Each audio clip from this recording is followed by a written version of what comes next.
날마다 큐티하는 여자 김양재 목사입니다. 오늘 큐티인 말씀은 에스겔 9장 1절에서 11절까지입니다. 하나님 아버지 심판 중에도 내 죄 때문에 탄식하고 애통함으로 하나님께서 베푸시는 구원의 은혜를 잘 누리기 원합니다. 말씀에 주시옵소서. 듣겠습니다. 오늘 1절에 또 그가 큰 소리로 내 귀에 외쳐 이르시되 이 성읍을 관할하는 자들이 각기 죽이는 무기를 손에 들고 나오게 하라 하시더라고 해요. 어제 큐티한 8장에서 무슨 일이 있었기에 하나님께서 이런 험악한 명령을 하시죠? 여인들은 담무스 같은 농경의 신 앞에서 애곡하고 제사장들은 성전을 등지고 동쪽 태양을 향해 예배하는 등 유다는 온통 우상 숭배에 푹 빠져 있었어요. 그것도 성전 안에서요. 그것도 모자라서 그 땅을 폭행으로 채우고 심지어 나뭇가지를 하나님의 코에 두어서 분노를 일으키게 했잖아요. 그러니 시쳇말로 매를 벌었어요. 그래서 오늘 2절에 에스겔이 환상 중에 보니 죽이는 무기를 손에 잡은 6사람이 북향한 윗문길로부터 오는데 그 중에 한 사람은 가는 베옷을 입고 허리에 서기관의 먹그릇을 찼더라고 해요. 서기관의 먹그릇이 무엇입니까? 3절과 4절에 보니 여호와께서 서기관의 먹그릇을 찬 사람에게는 따로 주신 사명이 있습니다. 너는 예루살렘 성읍 중에 순행하여 그 가운데서 행하는 모든 가증한 일대로 말미암아 탄식하며 우는 자의 이마에 표를 그리라고 하세요. 그리고 6절에 늙은 자와 젊은 자와 처녀와 어린이와 여자를 다 죽이되 이마에 표 있는 자에게는 가까이 하지 말라고 하십니다. 심판 앞에는 남녀노소가 따로 없지만 회개하는 자는 먹물로 이마에 표시를 해서 심판 중에도 구원하시겠다는 것이죠. 출애굽기 12장에서 하나님이 애굽 땅을 치실 때 이스라엘 백성들을 구원했던 유월절 어린 양의 피와 같아 보이지 않습니까? 6명의 심판자에게 살인 무기를 들려보내시면서도 서기관의 먹그릇을 찬 천사를 통해 한 사람이라도 더 구원하시려는 하나님이세요. 2절에 그 천사들이 들어와서 놋제단 곁에 섰다는 것도 그래요. 제단은 하나님과 소통하는 장소잖아요. 아브람도 이삭도 야곱도 제단을 쌓고 거기서 여호와 이름을 불렀어요. 그곳에서 죄사함도 받았습니다. 놋제단 앞으로 나와서 기도하고 회개하면 구원해 주시겠다는 것입니다. 그러나 회개하지 않는 백성에 대한 심판은 무자비하게 행해집니다. 7절에 보니 성전을 더럽혀 시체로 모든 뜰에 채우라고 하세요. 그들의 행위대로 그들의 머리에 갚으시는 하나님이십니다. 우리의 죄를 반드시 심판하십니다. 여러분 어떠세요? 오늘 내가 큰 소리로 들어야 할 심판의 소식은 무엇입니까? 놋제단 앞으로 나아가 탄식하며 눈물을 흘려야 할 내 죄는 무엇입니까? 그런데 이런 심판의 현장을 본 에스겔이 어찌합니까? 8절에 그가 엎드려 부르짖어 이르되 아하 주 여호와여 예루살렘을 향하여 분노를 쏟으시오니 이스라엘의 남은 자를 모두 멸하려 하시나이까 합니다.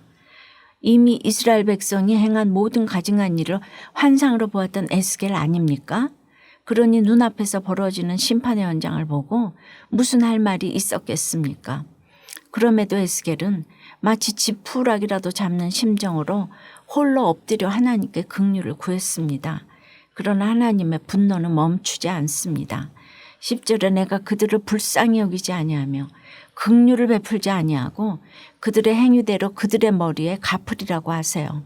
그럼에도 우리는 심판 가운데 있는 지체의 구원을 위해 중보기도를 멈추어서는 안 됩니다. 11절에 보세요. 보라 가는 베옷을 입고 허리에 먹그릇을 찬 사람이 복명하여 이르되 주께서 내게 명령하신 대로 내가 준행하였나이다 하지 않습니까? 심판 중임에도 불구하고 하나님이 천사에게 명령하신 대로 구원이 행해지고 있는 것입니다. 오늘 큐티인 말씀 제목이 심판 중에 베푸시는 구원인데 제가 늘 드리는 말씀이지만 심판 따로 구원 따로가 아닙니다. 심판의 사건은 곧 구원의 시작입니다. 그럼에도 하나님께서 굳이 우리를 심판하시는 이유가 무엇이죠? 우리가 지난주에 6장과 7장을 큐티하며 날마다 들었던 말씀이 무엇입니까? 내가 여호와인 줄을 너희가 알게 하려 함이라고 하셨잖아요. 죽임을 당하여 엎드러지게 하는 것도 온 땅을 황폐하게 하는 것도 마찬가지입니다. 우리로 하여금 하나님이 참 하나님이시오 여호와인 줄을 알게 하려 함이라고 하셨어요. 미가 선지자는 내가 여호와께 범죄하였으니 그의 진노를 당하려니와 마침내 주께서 나를 위하여 논쟁하시고 심판하시며 주께서 나를 인도하사 광명에 이르게 하시리니 내가 그의 공의를 보리로다 라고 했죠. 시편 48편 기자는 그래서 주의 심판으로 말미암아 시온산은 기뻐하고 유다의 딸들은 즐거워할지어다 라고 했어요. 지금 심판을 받아서 죽을 지경인데 왜 기뻐하고 즐거워해야 합니까? 심판의 사건이 곧 구원의 시작이기 때문입니다. 적용 질문 드립니다.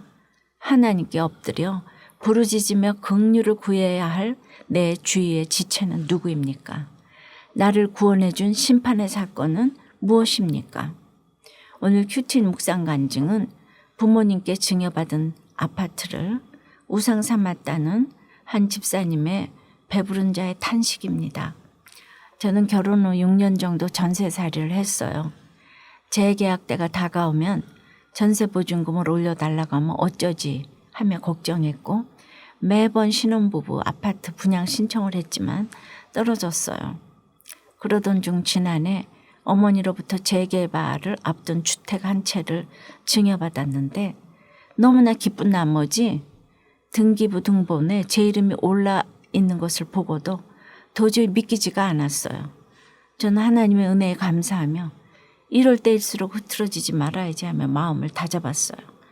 그러나 환경에 장사 없다고 집이 생기니 갑자기 부동산 뉴스에 관심을 가지기 시작했어요. 부동산 시장 전문가의 말이라면 귀가 쫑긋해졌고 부동산을 잘 아는 사람을 만나면 귀동냥을 하기도 했어요. 심지어 주일 예배를 드리면서도 핸드폰으로 부동산 인터넷 카페에 들락거렸고 기도 때마다 재개발을 앞둔 아파트가 잘 지어지기를 읊조렸어요.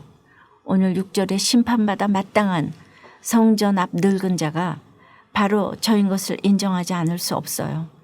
그동안 착착 진행되는 것 같던 재개발 사업은 재앙과도 같은 코로나19 사태로 일정이 연기되고 있어요. 이 사건을 하나님이 주시는 경고의 사인으로 받기 원해요. 오늘 4절에 탄식하며 우는 자의 이마에는 구원의 표를 그려주신다고 하시니 날마다 큐티하며 내 죄에 애통하는 자가 되기를 간절히 소원합니다. 저의 적용은 습관적으로 들어가는 부동산 인터넷 사이트 접속을 자제하겠습니다. 사고 싶은 물건이 있을 때 진짜 필요한 것인지 생각해보고 충동 구매를 하지 않겠습니다. 입니다. 하나님의 심판의 목적은 우리를 죽이고 멸하시려는 것이 아닙니다. 영원히 살리려는 것입니다. 심판 가운데 내 죄 때문에 탄식하며 오는 자에게는 이마에 구원의 표를 그려 구원해 주십니다. 그러므로 심판의 사건은 곧 구원의 시작입니다. 예수님도 하나님 아버지로부터 심판의 고난을 받았지만 내가 온 것은 세상을 심판하려 함이 아니요 세상을 구원하려 함이로라 라고 하셨어요. 그러므로 그 어떤 심판의 사건 앞에서도 낭망하지 말아야 합니다. 그럴수록 하나님 앞으로 나아가야 합니다. 날마다 큐티하며 말씀에 순종하고 내 죄 때문에 탄식하고 울면 그 어떤 전쟁과 기근과 홍수와 전염병 같은 재앙 가운데에서도 반드시 우리를 구원해 주십니다. 기도드릴게요. 주님, 6월절 어린 양의 피로 구원해 주시는 애도 감사한데 오늘 또 이렇게 심판받아 마땅한 인생을 구원해 주시고자 가는 베옷을 입고 허리에 서기관의 먹그릇을 찬 천사를 보내주시니 얼마나 감사한지요. 그동안 하나님 앞에서 저마다 행했던 모든 가증한 일이 없지 않기에 심판받아 마땅한 저희들입니다. 그러나 심판의 사건이 곧 구원의 시작인데 이렇게 마땅한 벌을 받는 것이 축복임을 알기 원합니다. 그 죄들로 말미암아 탄식하며 울고 돌이켜 회개하오니 이마에 표를 그려주시고 구원의 은혜를 더해 주시옵소서. 이 시간 특별히 집 문제로 어려움에 처한 가정들을 찾아가 주시옵소서. 집이 있든 없든 나라의 부동산 정책 때문에 피해를 입는 가정이 없도록 하나님의 공의를 더해 주시옵소서. 이 땅을 버리지 마시고 이 나라를 지켜 주시옵소서. 예수 그리스도 이름으로 기도드리옵나이다. 아멘. 지금까지 우리들 교회 김양재 목사님이었습니다.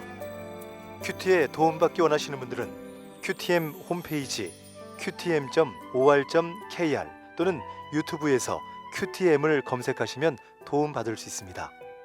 자세한 문의사항은 지역번호 031-705-5360번으로 문의하시기 바랍니다.